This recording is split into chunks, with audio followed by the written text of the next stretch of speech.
नमस्कार दोस्तों, बहुत बहुत स्वागत है। देखिए, वो दिन आने ही वाला है 5 जून का, जिस चीज़ की आपने इतने दिनों से, इतने महीनों से तैयारी करी है। अब आखिरी में अगर आप अपनी स्ट्रैटेजी को सुधार लेंगे ना, तो आपको अपनी स्ट्रैटेजी सुधारते ही आपको 7 से 10 नंबर का आपको एक बेनिफिट मिलेगा।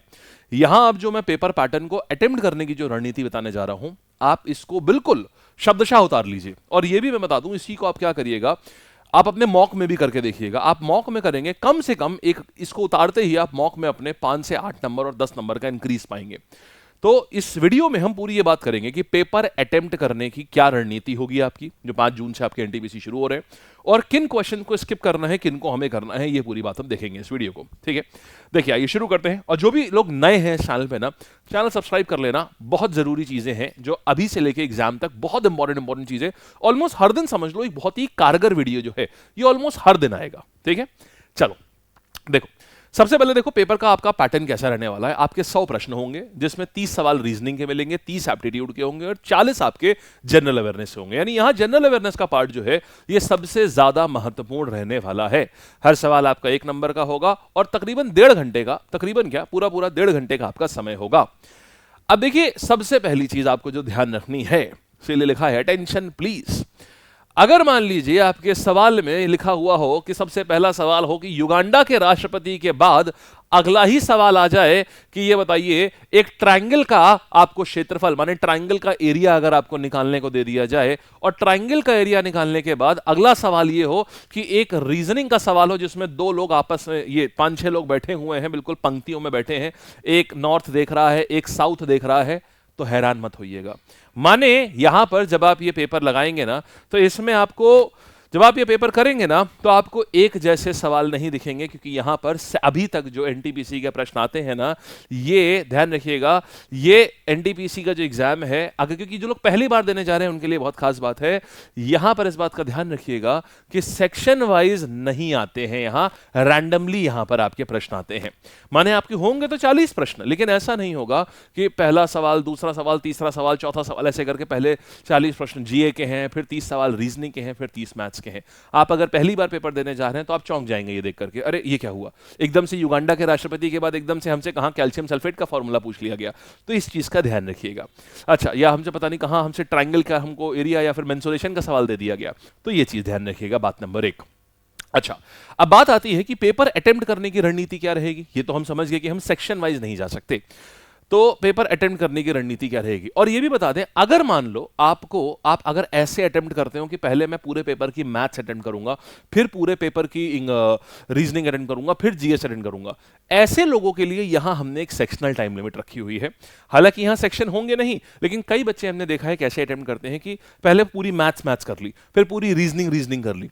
हालांकि इस तरीके को हम बहुत अच्छा नहीं मानते। उसका कारण ये है, आप क्वेश्चन जब पढ़ेंगे ना, उसमें पढ़ने में थोड़ा थोड़ा टाइम जाता है। अगर आप प्रति क्वेश्चन 5-10 सेकंड भी रख लो ना, तो 100 सवालों में 1000 सेकंड का मतलब हो गया लगभग ओवरऑल पेपर में 10 से 12 मिनट की कमी आ जाती है, जो कि परीक्षा में बहुत महत्वपूर्ण है।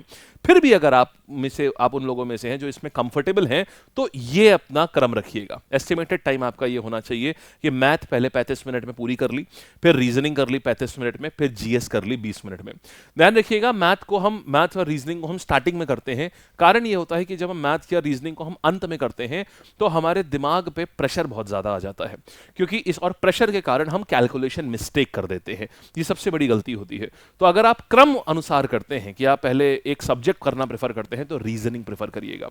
ये आसान होती है, तो आपको बहुत ज्यादा कॉन्फिडेंस दे देगी पहले ही। ठीक है, अच्छा, अब बात आती है कि भाई साहब पेपर, अगर आप, ये तो हो गया उन लोगों के लिए जो पेपर को सेक्शन के अनुसार अटेम्प्ट करेंगे, मतलब अपने खुद से सेक्शन बना करके कि हम पहले पूरा मैथ कर लें, फिर पूरा रीजनिंग कर लें, ढूंढ ढूंढ के सवाल चुन के।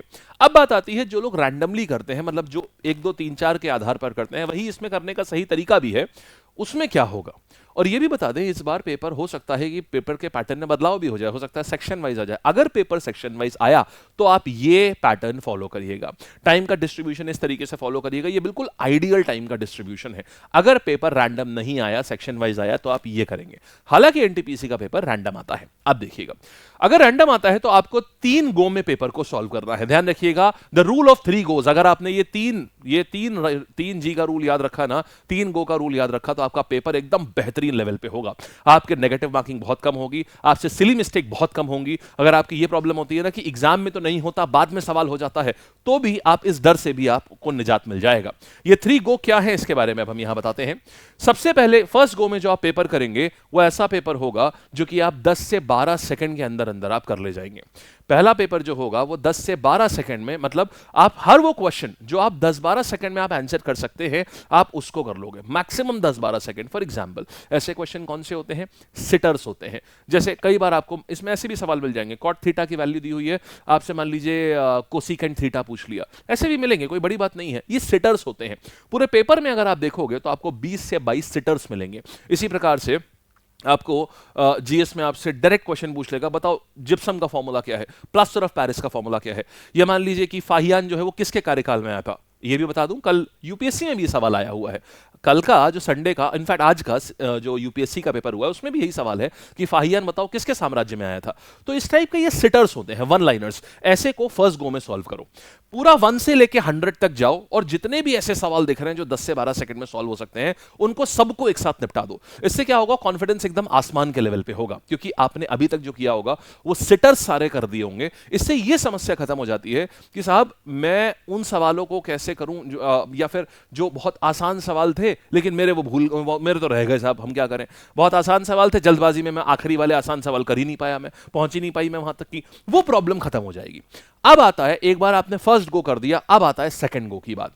जब हम सेकंड गो में आते हैं, सेकंड गो में देखिएगा हम उन प्रश्नों का निपटान करते हैं जिनमें कंसेप्ट्स तो आते हैं लेकिन मुझे पता है कि यार लगाने जाऊंगा तो 30-40 सेकंड से कम नहीं लगेगा।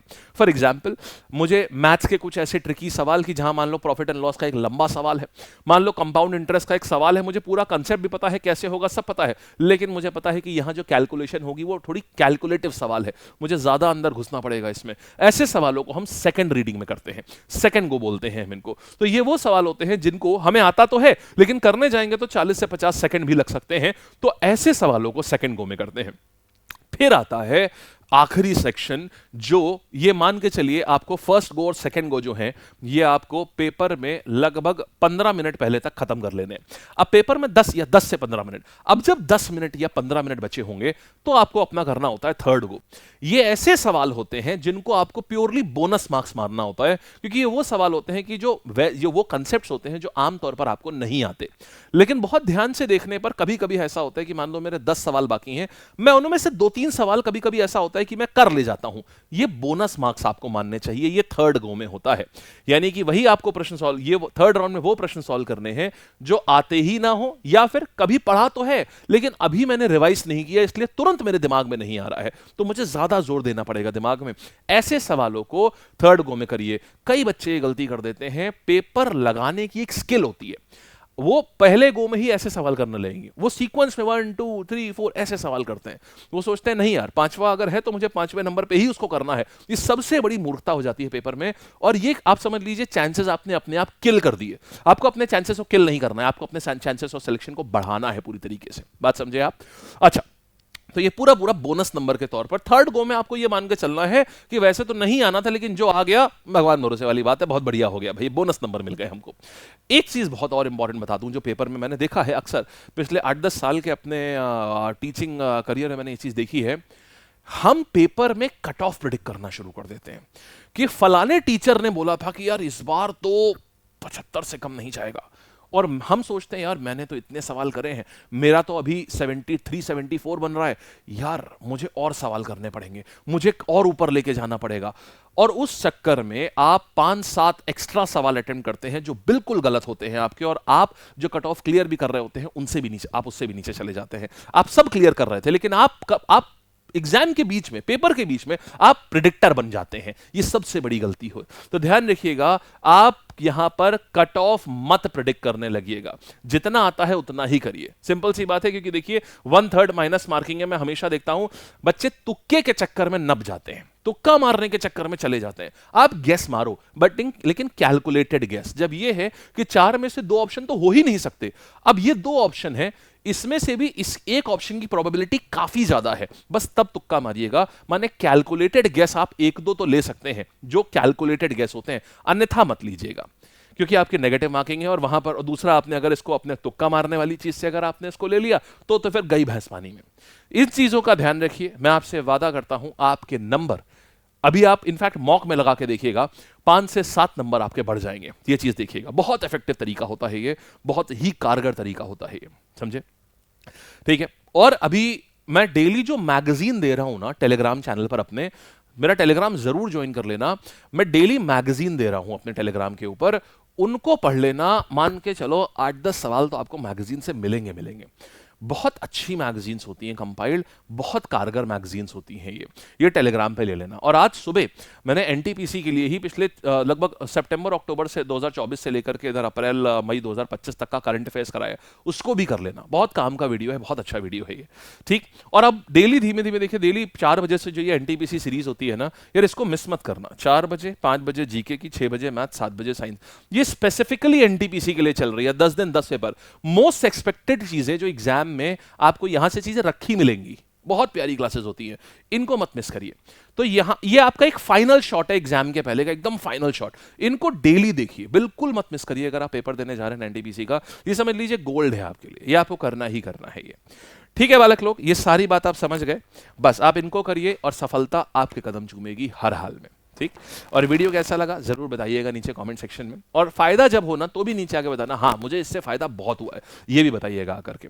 और कोई भी प्रश्न हो एग्जाम को लेकर के नीचे कमेंट करिएगा, हम उसको एड्रेस करेंगे, ठीक। चलिए, thank you, all the best.